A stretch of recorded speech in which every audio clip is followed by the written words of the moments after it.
Welcome back to our channel. In this video, pag-uusapan po natin yung tungkol sa PSA negative copy. So marami pong nagtatanong doon sa previous video natin kung paano mag-late register ng birth certificate.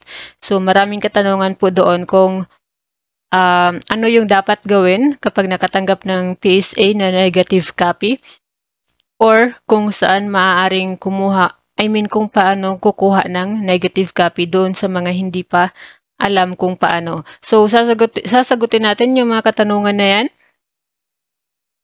But before that, please don't forget to click the subscribe button para palaging updated sa ating mga panibagong videos na maaaring kakailanganin nyo rin po in the future. So first, sagutin muna natin kung paano ba kumuha ng PSA negative copy ng birth certificate. Ito ay para po doon sa mga nagtatanong kasi sila yung mga galing na doon sa munisipyo or sa local registrar. Tapos sinabihan sila na wala silang record sa munisipyo kaya kailangan nila ng negative copy ng PSA. Isa kasi yan sa mga requirements kung paano mag-late register ng iyong birth certificate. So actually yung pagkuha po ng PSA negative copy ng birth certificate ay katulad lamang po ng normal na proseso kung paano mag-claim ng birth certificate sa PSA. Unang-una, dapat mag-online appointment ka muna, yung normal, yung regular na pag-online appointment para sa pagkuha ng birth certificate. So meron din po tayong separate video, please panoorin niyo po, nandito lang po sa ating YouTube channel kung paano mag-online appointment sa PSA. Pagkatapos niyan, pagdating ng iyong online schedule, so magtungo ka na. So tumatanggap yung iba pong PSA, tumatanggap po sila ng walk-in. Dapat ay maaga kang magpunta, dapat mayroon kang national ID. So again, pagkatapos mong mag-online appointment, magtungo ka na doon sa iyong schedule.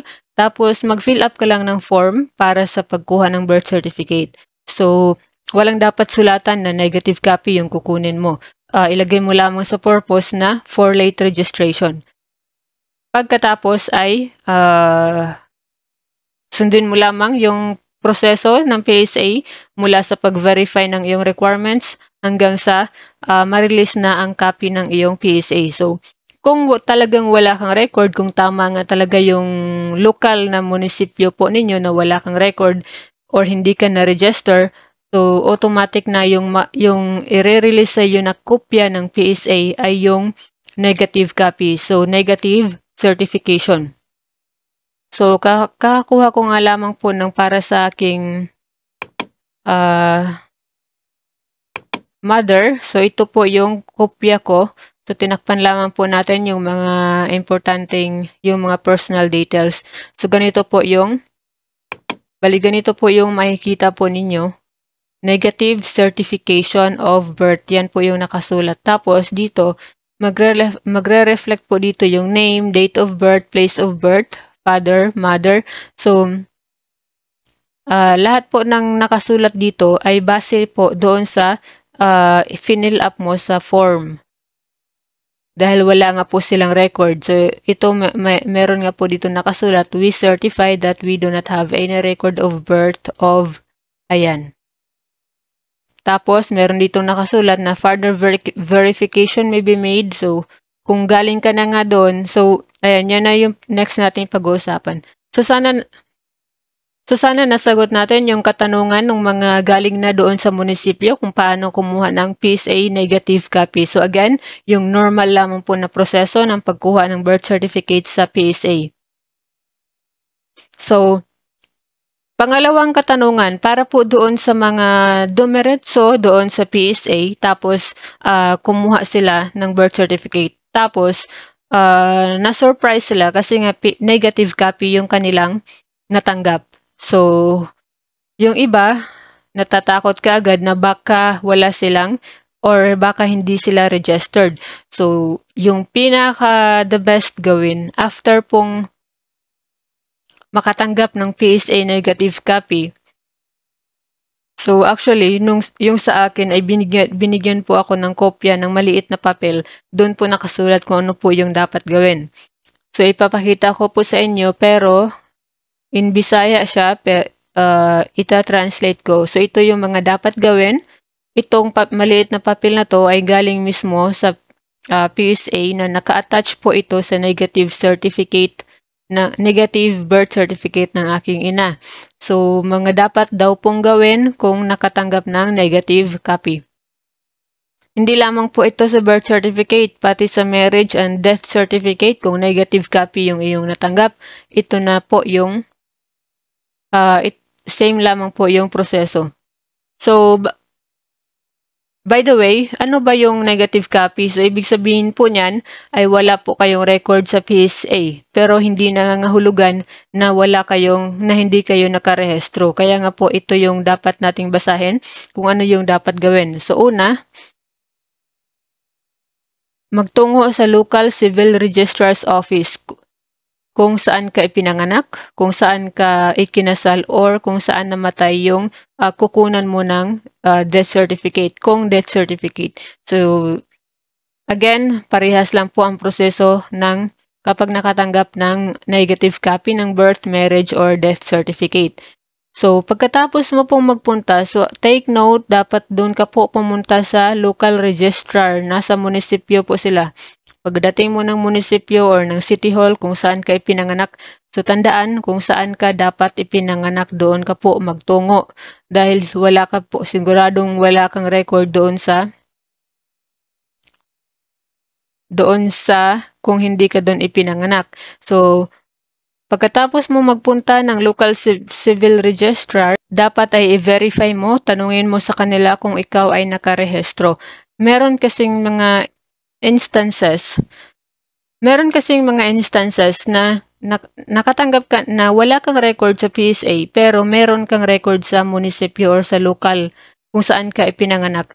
Kasi yung nangyari, hindi na i-submit ng munisipyo ang iyong papel doon sa PSA during your registration. So, kung ikaw ay nakatanggap na negative copy sa PSA at hindi ka pa nakapunta ng munisipyo or ng city hall kung saan ka ipinanganak, so, meron ka pang tsansa na baka nakarehistro ka sa lokal na pamahalaan or kung saan ka ipinanganak. Pero, kung talagang wala kang record pagpunta mo ng munisipyo, so ibig sabihin po niyan ay hindi ka nga po talaga nakarehistro. So yung next mong steps ay humingi ka ng kumpletong requirements para sa pag-late register. Nandito na nga po tayo sa number 2. Ayan, i-verify mo kung meron kang record. So kung wala, itong letter A. Kung meron, itong letter A yung gagawin mo. I-endorse mo ang iyong dokumento. Sabihin mo sa inyong munisipyo na gusto mong ipa-electronic endorsement. So 450 pesos yung bayad doon sa amin para mas mabilis siyang makuha, maging available sa PSA kung talagang kakailanganin mo na. So kung hindi, 150 mga isang taon. Yung electronic endorsement ay isang buwan, available na sa PSA ang iyong record. Tapos ito na nga pong letter B, kung talagang hindi ka nakarehistro, so ibig sabihin yan, kailangan mo nang i-comply lahat ng requirements ng inyong lokal na registrar para mapa-late register ka na po. So sana po ay meron kayong naintindihan dito sa video natin at sana ay nakatulong po dun sa mga katanungan regarding PSA negative copy ng birth certificate.